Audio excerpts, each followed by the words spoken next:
Hello there, this is the lesson read aloud for lesson 4.02, A Revolution in Transportation. In the early 1800s, new American mills and factories were producing manufactured goods in large quantities. Inventions born of the Industrial Revolution were helping farmers produce greater quantities for less money. But in 1800, it took more time for a merchant to send cartload of goods overland from Massachusetts to South Carolina than it took for a ship to sail across the Atlantic Ocean.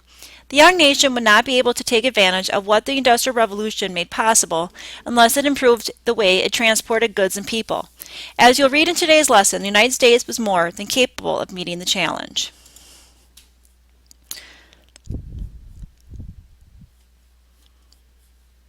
Goals for the lesson.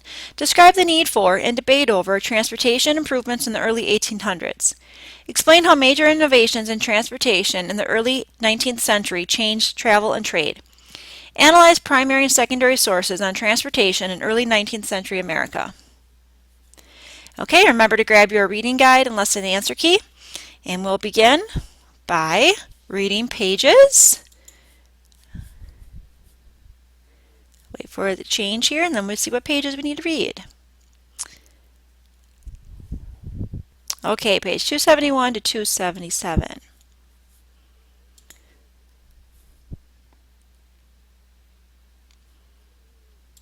Improving transportation. Ironworks, shoe factories, textile mills, armories, wood mills, and thousands of small workshops churned out large quantities of finished goods.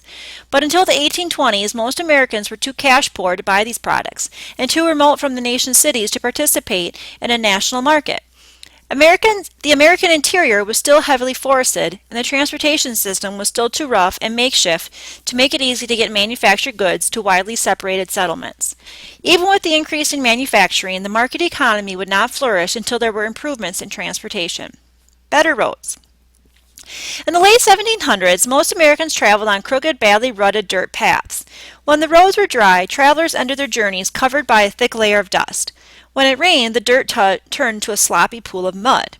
Sometimes farmers placed a row of logs across the mud to make corduroy roads. This innovation made it easier, if more jarring, to travel in the rain. In the dampest places of the South, mud boats carried cotton across the muck to the riverbanks, an extremely time-consuming process.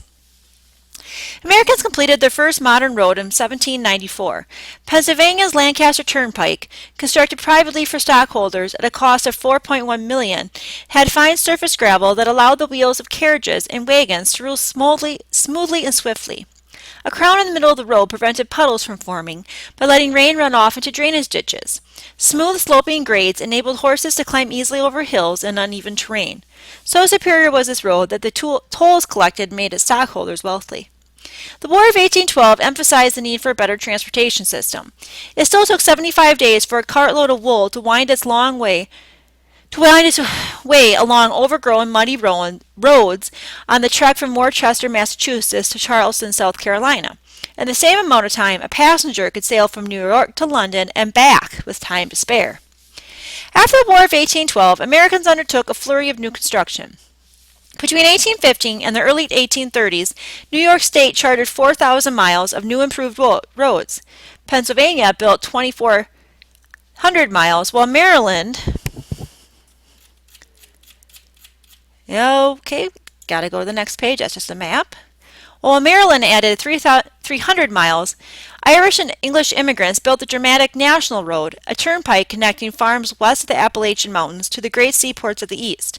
The new McAdam turnpikes offered travelers a more comfortable, faster way to travel.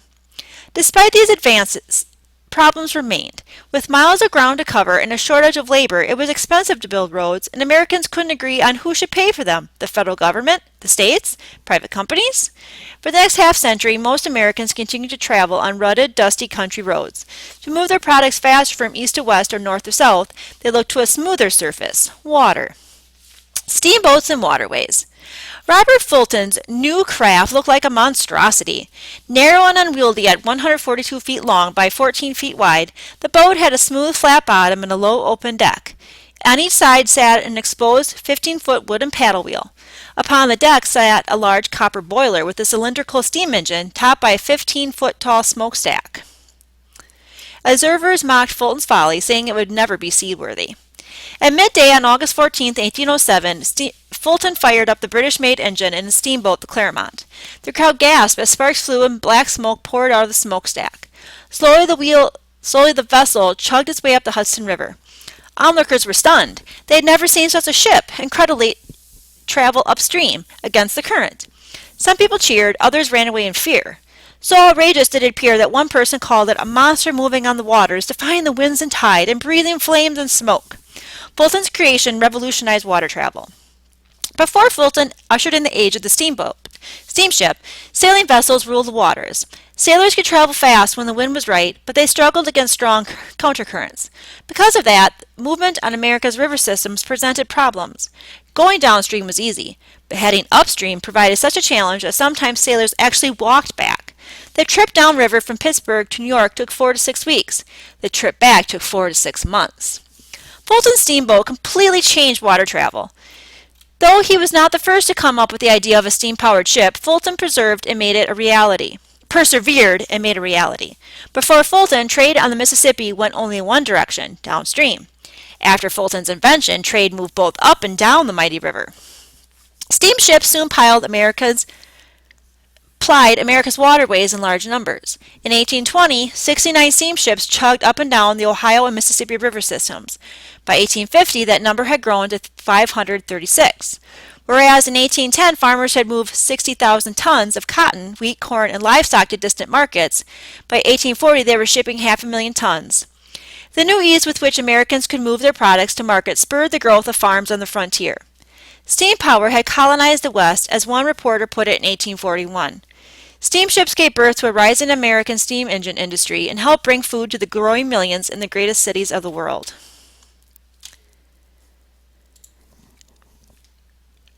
Efficient as steam travel was, it posed serious risks. Boilers could explode. One massive explosion killed 50 passengers. Captains sometimes ran their vessels aground or crashed into other ships. Catastrophes were so frequent that 1 of every 3 Western steamships sank, and 1,400 people died in just the first few decades. The revolution had begun.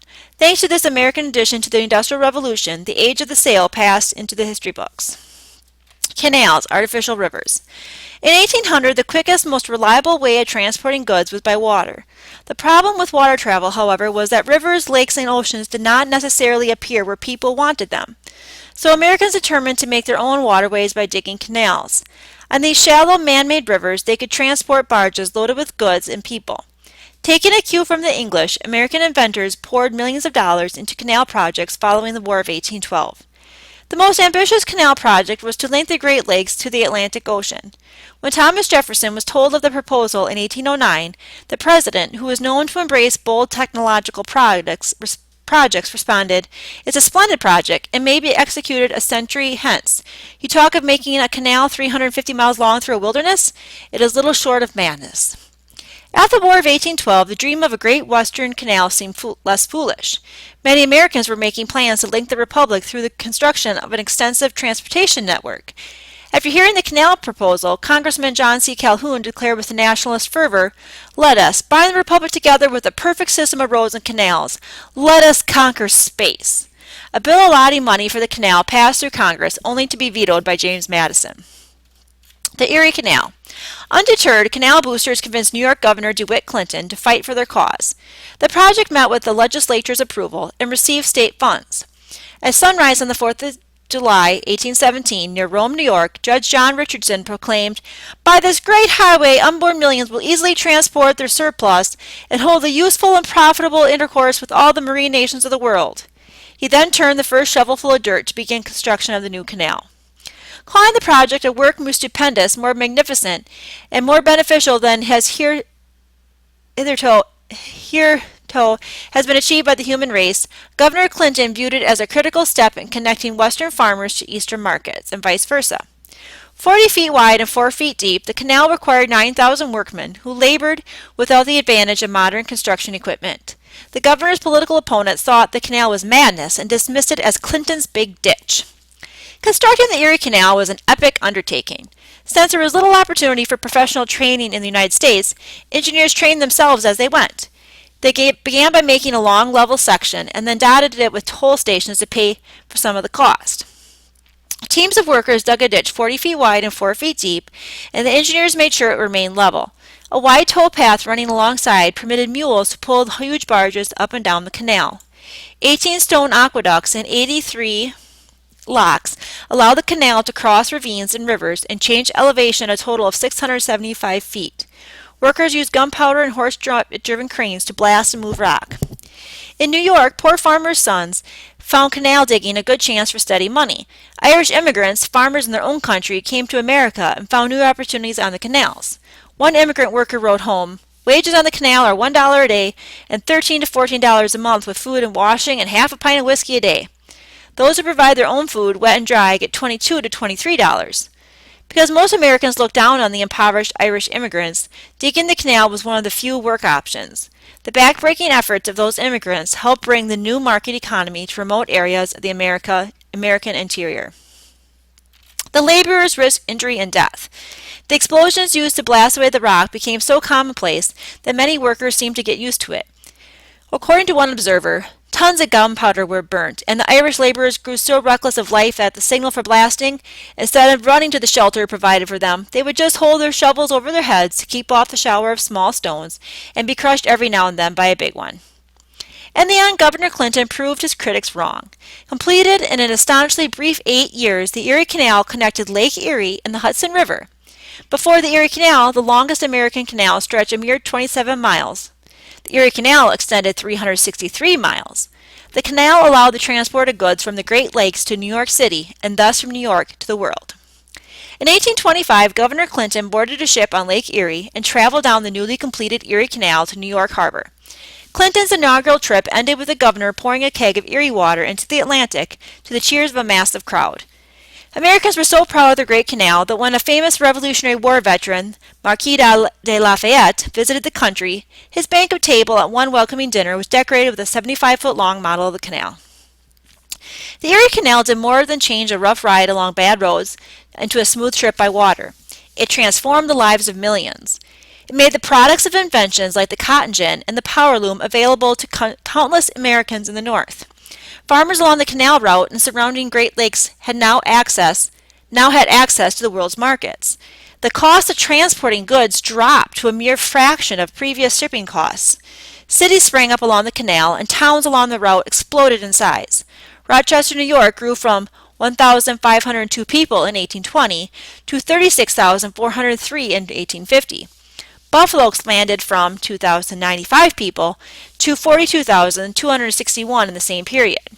Finally, the Erie Canal inspired a canal-making frenzy that led to the construction of some 3,326 miles of canals by 1840. And yet canals did not play the most significant role in American transportation revolution. That honor would go to a machine made of iron and powered by coal, the locomotive. The coming of the railroads. And I think I'm going to stop here because we're running out of our 15-minute time limit for this recording and start up with the railroads in the next recording, part 2. So we are done with this one for now.